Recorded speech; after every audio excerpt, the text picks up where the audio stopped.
سنہریب اشوریہ کا بادشاہ تھا جس کا عہد 705 قبل مسیح تا 681 قبل مسیح تھا۔ وہ سرگونیٹ خاندان کا دوسرا بادشاہ تھا جو اپنے والد سارگون دوم کی وفات کے بعد بادشاہ بنا۔ اسے بابل اور مملکت یہودا کے خلاف جنگی مہمات کے لیے جانا جاتا ہے۔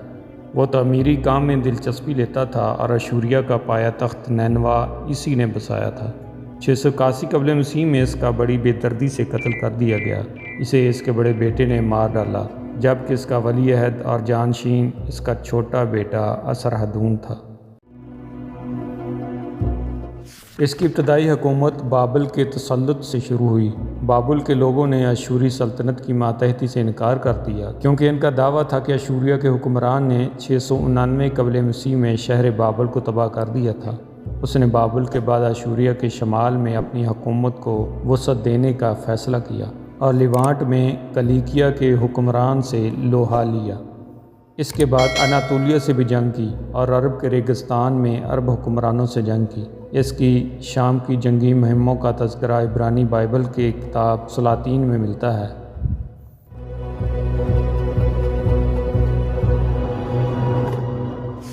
بابل میں اس کی موت کا جشن منایا گیا تھا۔ اس کا کہنا تھا کہ شہر کو تباہ کرنے کی وجہ سے خدا نے اس کو کیفر کردار تک پہنچایا۔ وہ ایک ماہر فن تعمیر بھی تھا۔ اس کی زیر نگرانی سلطنت اشوریہ اپنے عروج پر تھی۔ اس نے شہر نینوا کی توسیع و تزئین کا منصوبہ تیار کیا۔ شہر میں پانی لانے کے لیے 50 کلومیٹر طویل سرنگ بنوائی اور ایک محل تعمیر کروایا۔ اس نے شہر میں معلق باغات کا منصوبہ بھی پیش کیا اور اپنے منصوبہ کو کامیاب بھی بنایا۔ اس نے کئی معلق باغات بنوائے۔ 705 قبل مسیح میں سارگون دوم نے غالباً 60 کی دہائی میں وسطی اناطولیہ میں تبل کے بادشاہ گردی کے خلاف مہم پر اشوری فوج کی قیادت کی۔ یہ مہم تباہ کن تھی جس کے نتیجے میں اشوری فوج کی شکست اور سارگون کی موت واقع ہوئی جس کی لاش کو اناطولیوں نے اٹھایا۔ سارگون کی موت نے شکست کو نمایاں طور پر بدتر بنا دیا کیونکہ اشوریوں کا خیال تھا کہ دیوتاؤں نے اسے ماضی کے کسی بڑے غلط کام کی سزا دی تھی۔ میسوپوٹیمیا کے افسانوں میں جنگ میں مرنے والوں اور دفن نہ ہونے والے لوگوں کی موت کے بعد کی زندگی خوفناک ہوتی تھی۔ وہ ہمیشہ کے لیے بکاریوں کی طرح عذاب میں مبتلا رہتے تھے۔ سنہریب کی عمر تقریباً 35 سال تھی جب وہ اگست 705 قبل مسیح میں اشوری تخت پر بیٹھا تھا۔ ولی عہد کے طور پر اپنے طویل دور کی وجہ سے اسے سلطنت پر حکمرانی کرنے کا کافی تجربہ تھا۔ سنہریب نے فوری طور پر سارگون کے عظیم نئے دارالحکومت کو ترک کر دیا اور اس کے بجائے دارالحکومت کو نینوا منتقل کر دیا۔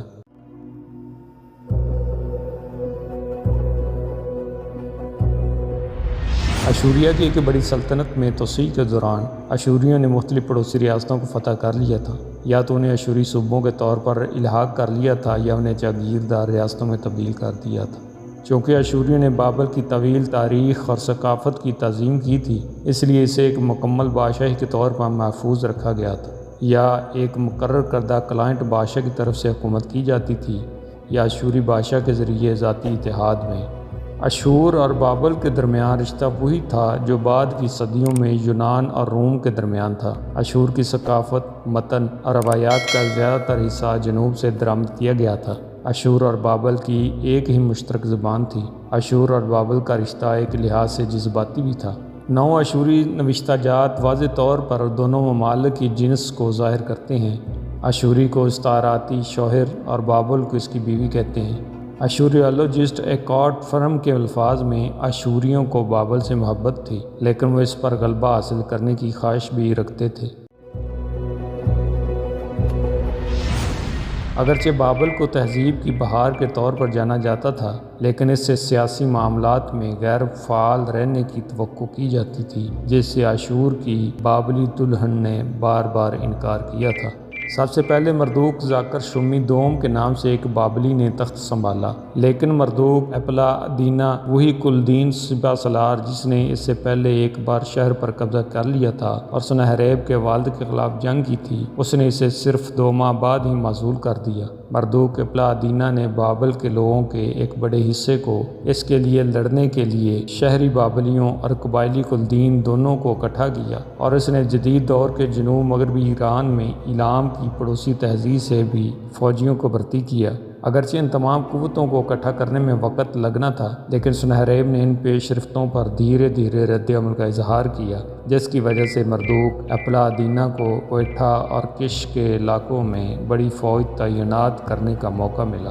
اشوری فوج کے کچھ حصے 704 قبل مسیح سے طبل میں تھے، اس لیے سنہریب نے دو محاذوں کی جنگ کو بہت زیادہ خطرناک سمجھا ہوگا، اس لیے مردوک اپلا ادینہ کو کئی مہینوں تک چیلنج نہیں کیا گیا۔ 703 قبل مسیح میں طبل کی مہم مکمل ہونے کے بعد سنہریب نے اشور میں اشوری فوج کو جمع کیا۔ اشوری فوج نے سنہریب کے چیف کمانڈر کی قیادت میں کیش شہر کے قریب اتحادی فوج پر ایک ناکام حملہ کیا، جس سے اتحاد کی قانونی حیثیت کو تقویت ملی۔ تاہم سنہریب نے یہ بھی محسوس کیا کہ اشور مخالف قوتیں تقسیم ہو چکی ہیں، اور اس نے اپنی پوری فوج کو کوئٹہ میں ڈیرے ڈالے ہوئے فوج کے حصے کو تباہ کرنے کے لیے بھیجا۔ اس کے بعد اس نے کش کے دستے پر حملہ کیا اور یہ دوسری جنگ بھی جیت لی۔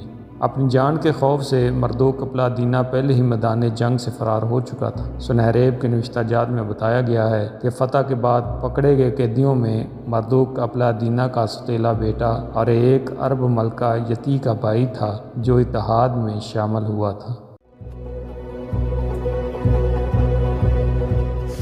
سنہریب نے پھر بابل کی طرف کوچ کیا۔ جیسے ہی اشوری افق پر نمودار ہوئے، بابل نے بغیر کسی لڑائی کے ہتھیار ڈالتے ہوئے اس کے لیے اپنے دروازے کھول دیے۔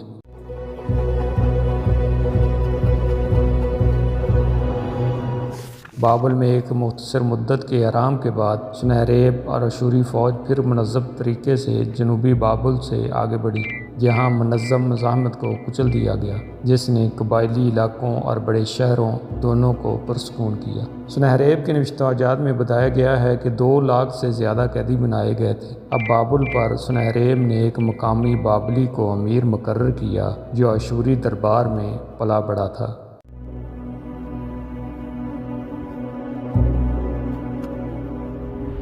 بابل کی جنگ کے بعد سنہریب کی دوسری مہم زیگرس پہاڑوں میں تھی۔ وہاں اس نے دریائے دجلہ کے مشرق سے تعلق رکھنے والے یاسوبیگلیوں اور کاسائٹس جو صدیوں پہلے بابل پر حکومت کر چکے تھے زیر کیا۔ سنہریب کی تیسری مہم جو لیوانٹ میں ریاستوں اور شہروں کی ریاستوں کے خلاف چلائی گئی۔ جنوبی لیوانٹ میں مزاحمت کو اتنی آسانی سے دبایا نہیں گیا تھا، جس کی وجہ سے سنہریب کو اس علاقے پر حملہ کرنے پر مجبور کیا گیا۔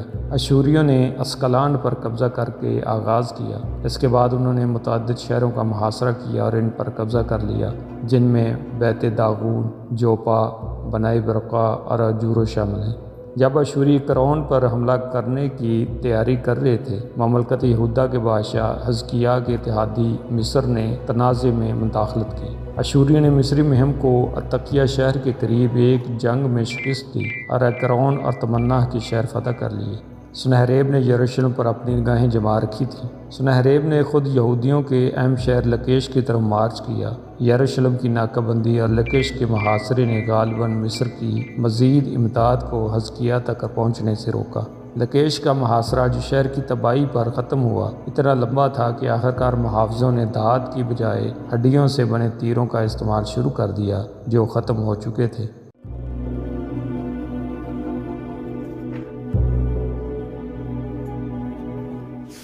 شہر پر قبضہ کرنے کے لیے اشوریوں نے ایک بڑا محاصرہ ٹیلہ بنایا جو کہ مٹی اور پتھر سے بنا تھا۔ لکیش کو فتح کر کے اور اسے تباہ کرنے کے بعد اشوریوں نے زندہ بچ جانے والوں کو اشوری سلطنت میں جلاوطن کر دیا۔ ان میں سے کچھ کو سنہریب کے تعمیراتی منصوبوں پر کام کرنے پر مجبور کیا اور دوسروں کو بادشاہ کے ذاتی محافظت میں کام کرنے پر مجبور کیا گیا۔ یروشلم میں جو کچھ ہوا اس کے بارے میں سنہریب کا بیان یوں شروع ہوتا ہے: جہاں تک حزقیاہ کا تعلق ہے، میں نے پنجرے میں بند پرندے کی طرح اس کو شاہی شہر یروشلم میں بند کر دیا۔ میں نے اسے چوکیوں کے ساتھ روک دیا اور اس کے شہر کے دروازے سے باہر نکلنا میں نے اس کے لیے ممنوع قرار دیا۔ اس طرح یروشلم کی مکمل ناکہ بندی کر دی گئی۔ بائبل کی روایات کے مطابق ایک اعلیٰ اشوری اہلکار شہر کی دیواروں کے سامنے کھڑا ہو گیا اور اس نے ہتھیار ڈالنے کا مطالبہ کیا اور دھمکی دی کہ محاصرے کے دوران یہودی پخانہ کھائیں گے اور پیشاب پئیں گے۔ یروشلم پر سنہریب کے حملے کے خاتمے کے بارے میں بائبل کے بیان میں کہا گیا ہے کہ اگرچہ حزقیہ کے سپاہی اشوریوں کے خلاف اس کا دفاع کرنے کے لیے تیار تھے، ایک ہستی جسے تباہ کرنے والا فرشتہ کہا جاتا ہے یہوہ کی طرف سے بھیجا گیا، جس نے سنہریب کی فوج کے 1,85,000 افراد کو ہلاک کر دیا۔ قدیم یونانی مورخ ہیروڈوٹس کے مطابق اشوری کیمپ پر کھیتوں کے چوہوں کی ایک بھیڑ اترتی ہے جس نے اہم مواد جیسے لحاف اور کمانوں کو کھا لیا، اشوریوں کو غیر مسلح کر دیا، جو ان کے فرار ہونے کا باعث بنا۔ یہ ممکن ہے کہ چوہوں سے پھیلنے والا طاعون اس قدر اموات کا باعث بنا ہو۔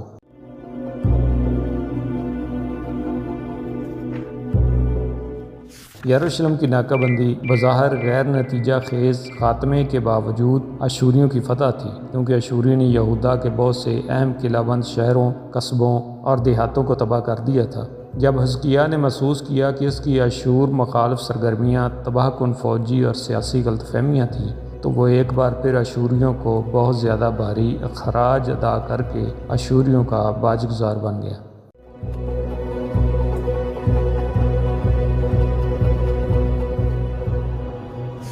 699 قبل مسیح میں اس کی 5ویں مہم نینوا کے شمال مشرق میں واقع جوڈی پہاڑ کے دامن کے آس پاس کے دیہاتوں کے خلاف چھاپوں کا سلسلہ شامل تھا۔ سنہریب کے جرنیلوں نے بادشاہ کے بغیر دیگر چھوٹی مہموں کی قیادت کی، جس میں کیروا کے خلاف 698 قبل مسیح کی مہم، سلیشیا میں بغاوت کرنے والا ایک اشوری گورنر ارتیگاراما شہر کے خلاف 695 قبل مسیح کی مہم شامل تھی۔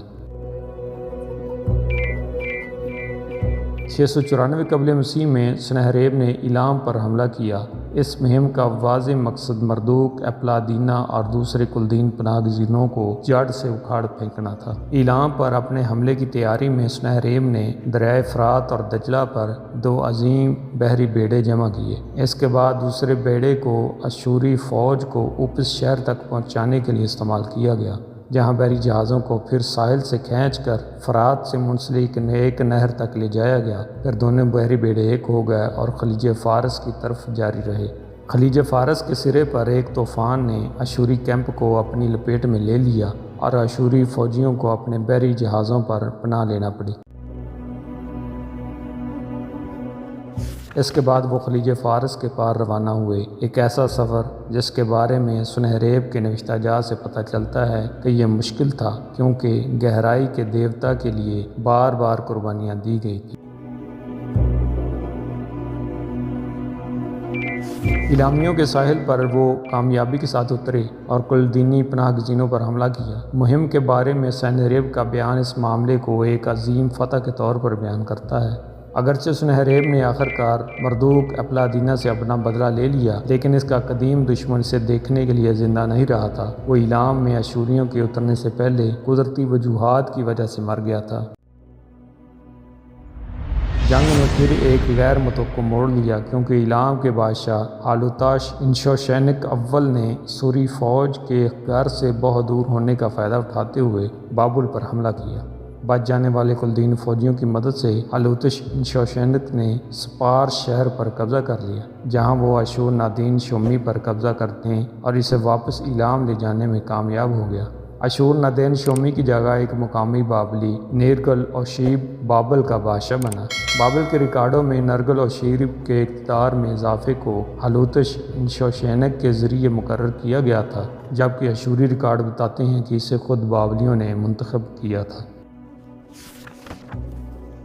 اشوری فوج اب تک جنوبی بابل میں ایلامیوں کے گھیرے میں تھی۔ ایک جھڑپ میں ہالوتاش انشوشینک کے بیٹے کو مارنے میں کامیاب ہو گئی، لیکن کم از کم 9 ماہ تک پھنسی رہی۔ بادشاہ کے طور پر اپنی حیثیت کو مستحکم رکھنے کی خواہش رکھتے ہوئے نرگل اوزیب نے صورتحال کا فائدہ اٹھایا اور نیپور شہر پر قبضہ کر لیا اور لوٹ مار کی۔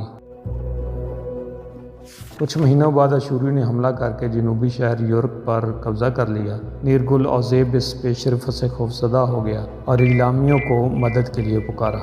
ارک شہر لینے کے صرف 7 دن بعد اشوریوں اور بابلیوں کے درمیان نیپور میں جنگ ہوئی، جہاں اشوریوں نے فیصلہ کن فتح حاصل کی۔ بار بار کی بغاوتوں سے تنگ آ کر آخرکار سنہریب نے بابل کو تباہ کرنے کا فیصلہ کیا۔ تباہی کے بارے میں سنہریب کا اپنا بیان یوں ہے: میں نے اپنی سرزمین میں بابل کے بادشاہ موزم مردوک کو اس کے خاندان اور عہدیداروں کے ساتھ زندہ جلا دیا۔ میں نے اس شہر کی دولت یعنی چاندی، سونا، قیمتی پتھر، جائیداد اور سامان اپنے لوگوں کے ہاتھ میں شمار کیا اور انہوں نے اسے اپنے طور پر لے لیا۔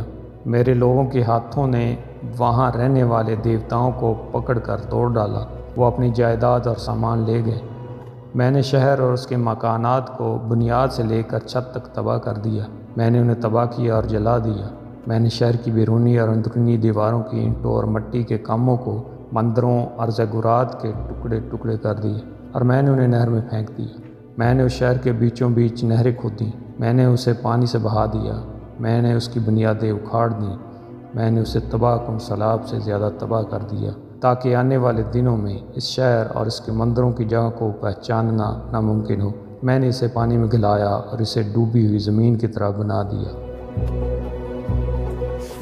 نینوا ایک ایسا شہر تھا جو اس وقت صرف اس کے تصور میں موجود تھا۔ اس نے نینوا کو اپنے خیالات اور تخیلات کی حد تک خوبصورت، منفرد اور ناقابل یقین حد تک مزین و منقش کیا، جس میں ایک شاہی محل کی تعمیر، جس میں بیلوں اور شیروں کی تصویر کشی کرنے والے بڑے مجسموں کی تعمیر شامل تھی، جو مرحوم اشوری فن تعمیر کی خصوصیت تھی۔ محل کی چھت مغربی پہاڑوں سے برآمد ہونے والے صنوبر اور دیودار سے تعمیر کی گئی تھی اور محل کو متعدد کھڑکیوں سے روشن کیا گیا تھا اور اندر سے چاندی اور پیتل کے کھونٹے اور باہر سے چمکدار اینٹوں سے سجایا گیا تھا۔ محل میں خوبصورت باغات تعمیر کیے، اپنی سلطنت اور اس سے باہر سے مختلف پودوں اور جڑی بوٹیوں کو درآمد کیا۔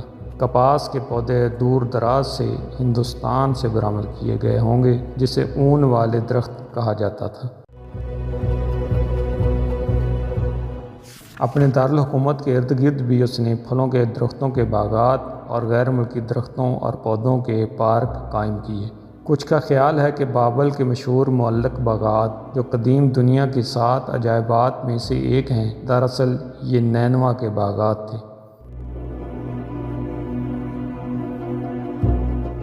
اپنے سب سے بڑے بیٹے اور ولی عہد شہزادہ اشور نادین شومی کی موت کے بعد سنہریب نے اپنے دوسرے بیٹے اردا مولیسو کو وارث نامزد کیا۔ بعد میں اس نے نامعلوم وجوہات کی بنا پر 684 قبل مسیح میں اس کی جگہ ایک چھوٹے بیٹے اسرہاڈون کو وارث مقرر کیا۔ سنہریب نے اردا ملیسو کی بار بار کی درخواستوں کو وارث کے طور پر بحال کرنے کو نظر انداز کر دیا اور 681 قبل مسیح میں اردا ملیسو اور اس کے بھائی نابوشراسور نے اپنے لیے اقتدار پر قبضہ کرنے کی امید میں ایک معبد میں دوران عبادت سنہریب کو قتل کر دیا۔